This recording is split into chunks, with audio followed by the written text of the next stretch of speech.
all these were done without a valid license for Akonta to operate in a forest reserve. Let's walk you through the details of the claims against Akonta Mining, as announced yesterday by the minister yesterday.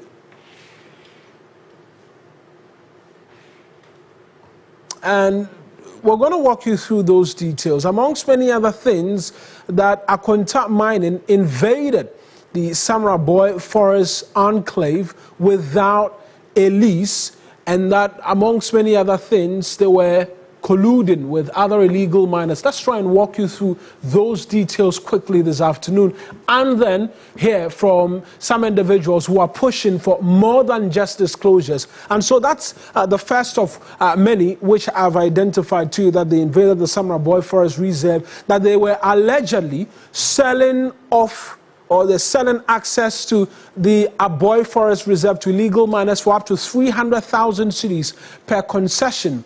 Also, illegal miners were operating under Akonta Mining's protection while devastating the River Tano and Tano Nimri Forest Reserve.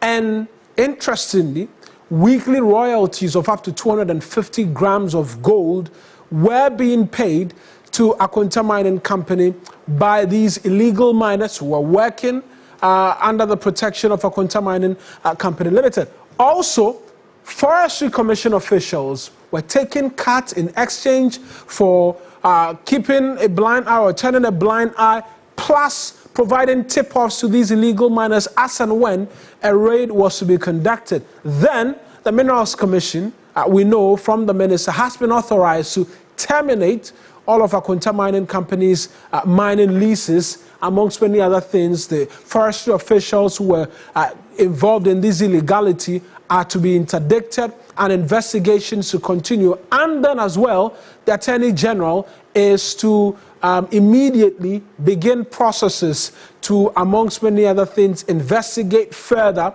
and prosecute officials of the Akonta Mining Company. But the mining firm has been responding, amongst many other things, this afternoon, where they say they reject any of such details as has been leveled against them by the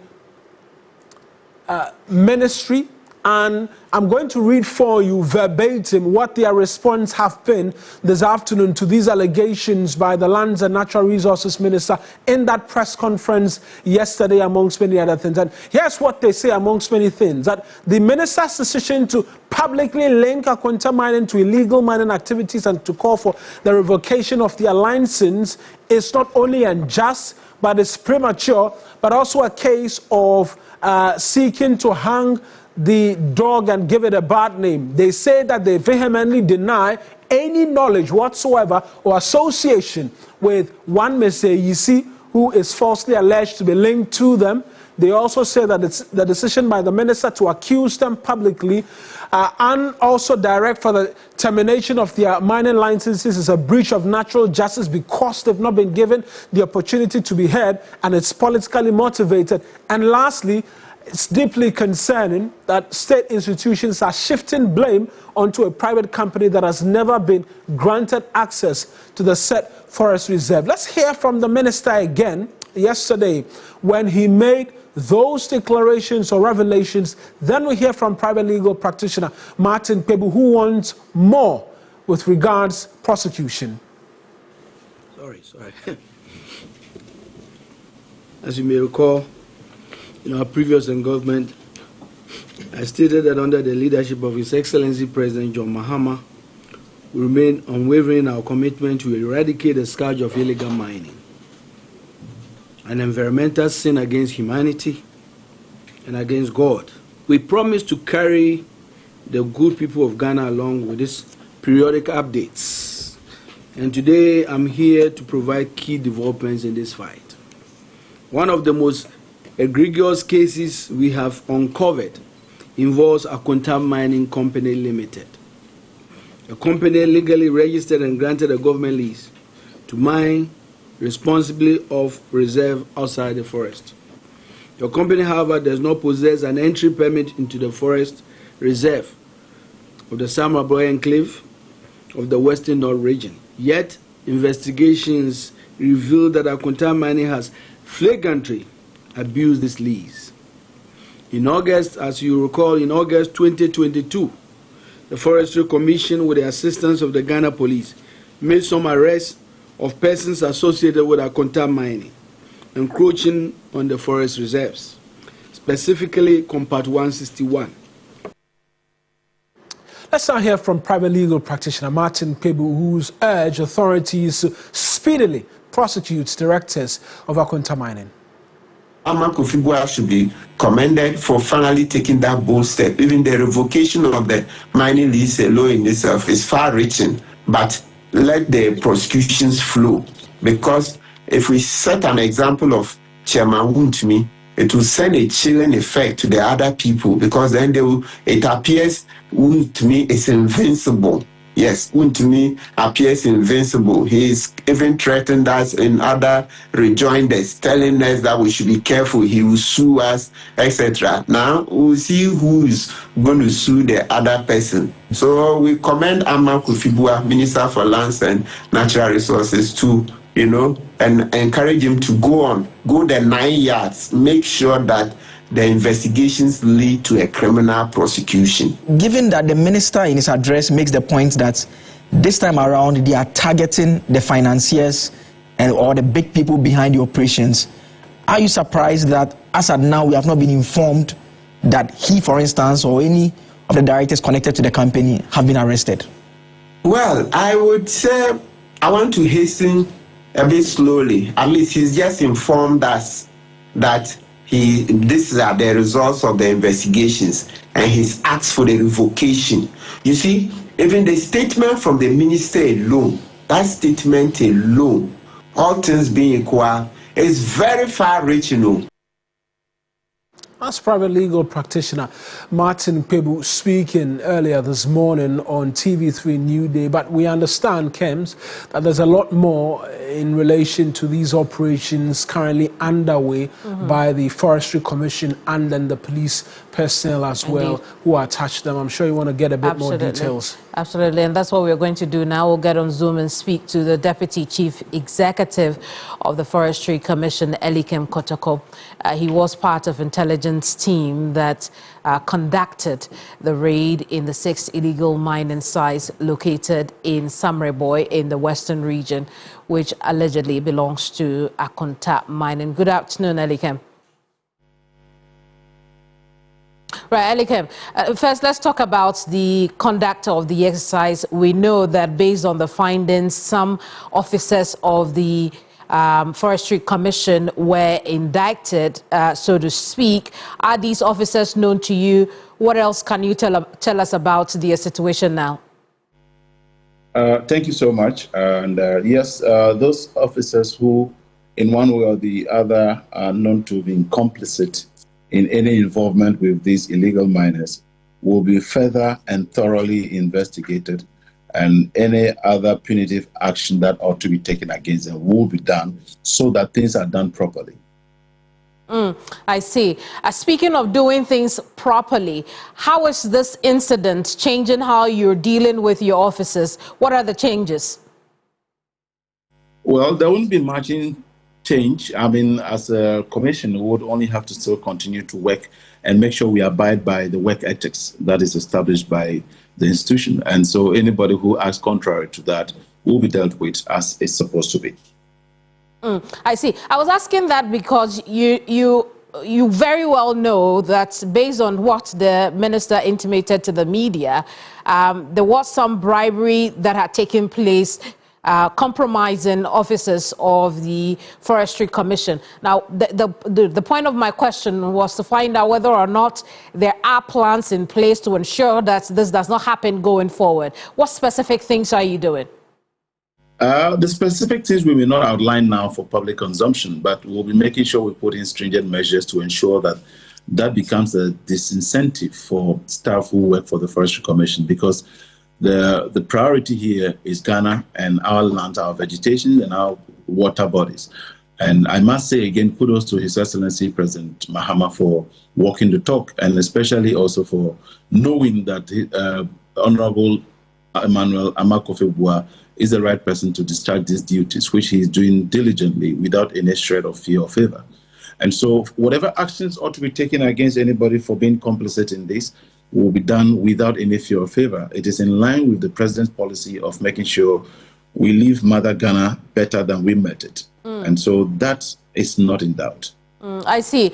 One thing that comes out strongly also from that news conference is the safety and security of your officers. As you know, we're told that these people who were mining in the forest reserve were armed. How are you ensuring the safety and security of your officers? Yeah, thank you. Just as you said, it is why we all know that the Forestry Commission is not a weaponized institution. However, we always fall on the security agencies for assistance or collaboration to fight this menace. I must use this medium to therefore thank the national security, the military, and then the Ghana Police Service for the diverse roles they are playing in this exercise. It's interesting to know that some would have to be sleeping in the forests and other places that are of discomfort, but it is the nature of the job which they all appreciate and are ready to combat. We also try our best to make sure that our officers are not put in harm's way. But you recall some weeks back, one of them, Suleiman, for instance, was macheted. And we try to avoid this. These men are not only armed, they are heavily armed with sophisticated weapons. And the threat this poses to us is huge, more than we even are aware of. If, for instance, we are unable to combat this battle, which has been a menace in the past almost decade, it provides a fodder for even terrorist groups to find our system to be porous enough for them to move in, build camp or base in our forest reserves, and mine our gold to fund their activities. Based on these and many others, there's need for us to make sure we confront this. And the president has made it very clear. We are not opposed to responsible mining, but we are opposed to illegal or irresponsible mining, which is destroying our water bodies, destroying our forest and vegetation cover, and also polluting the land or the soil, which is destroying our food crops production, having health implications on the Ghanaian citizen, which therefore means that it will increase our public spending on even health facilities in the country.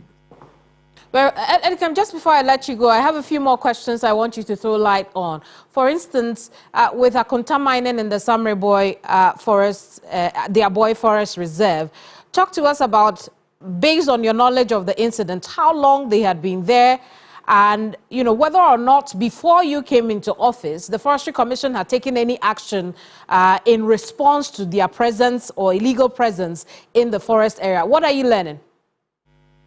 You recall that there was a certain era in which one of your media personnel, Erastus Osare, made a damning discovery on Akonta Mining.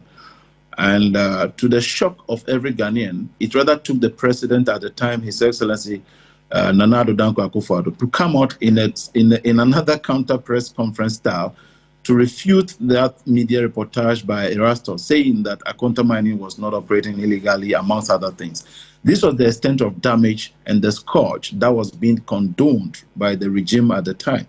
And if this is what we would not want to brood so much over what transpired in the past.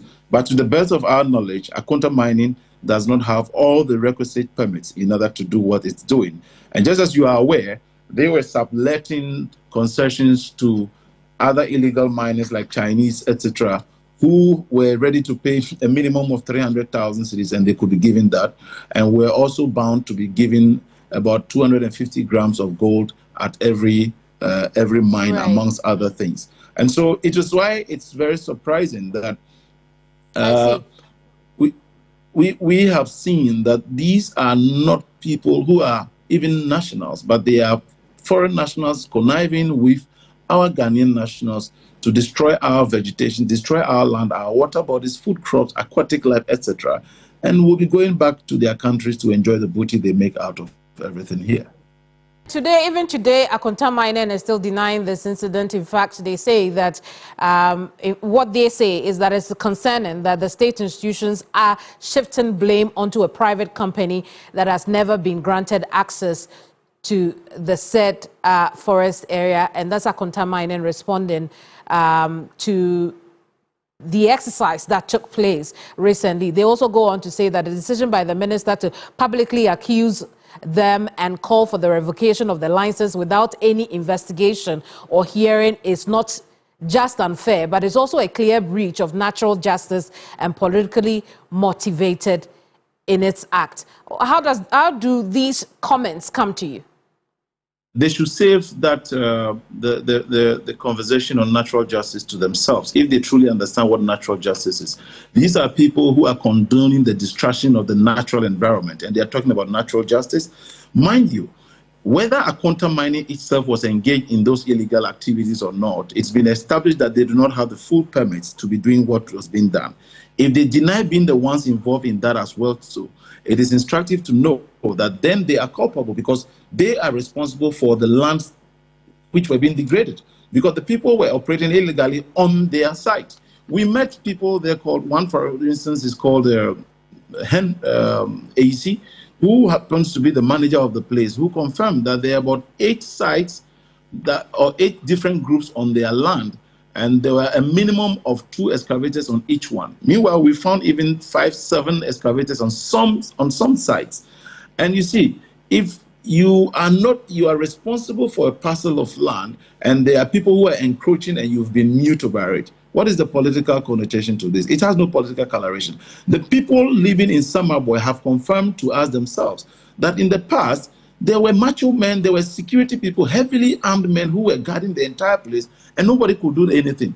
And so ever since power shifted hands, they have actually, the wind has been taken out of their sail. So some of these guys have given up on the protection because they feel the state will no longer be there to cover up for them. And so let us not allow for them to redirect this towards a political direct. Look, they were destroying our environment, and it is as simple as that. If Akonta Mining is sure that it has no hands in all the people who were dealing in all of that, they should produce any evidence to that effect, as we have. That there's a certain gentleman called Henry, and Shaq, who were also middlemen who were playing various roles.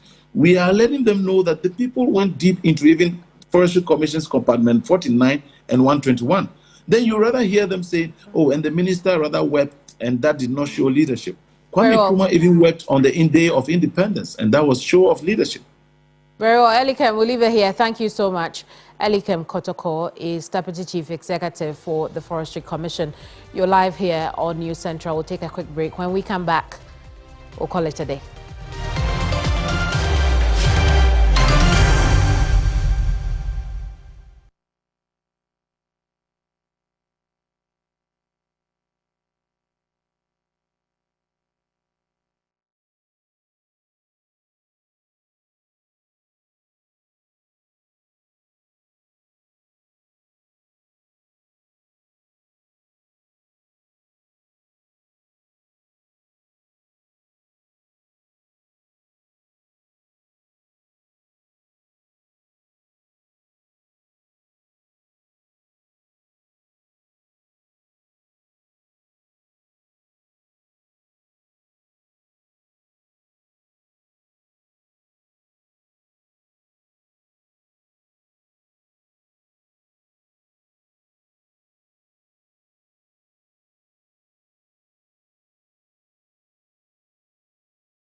that's that. Yeah, very abridged version today. Abridged version of News Central today. But we'll be back tomorrow with a lot more details and by the numbers for you as well if you stay with us here on TV3. I am Mawin Aigbeta. And I am Kemini Amano. We'll see you same time tomorrow. Bye-bye.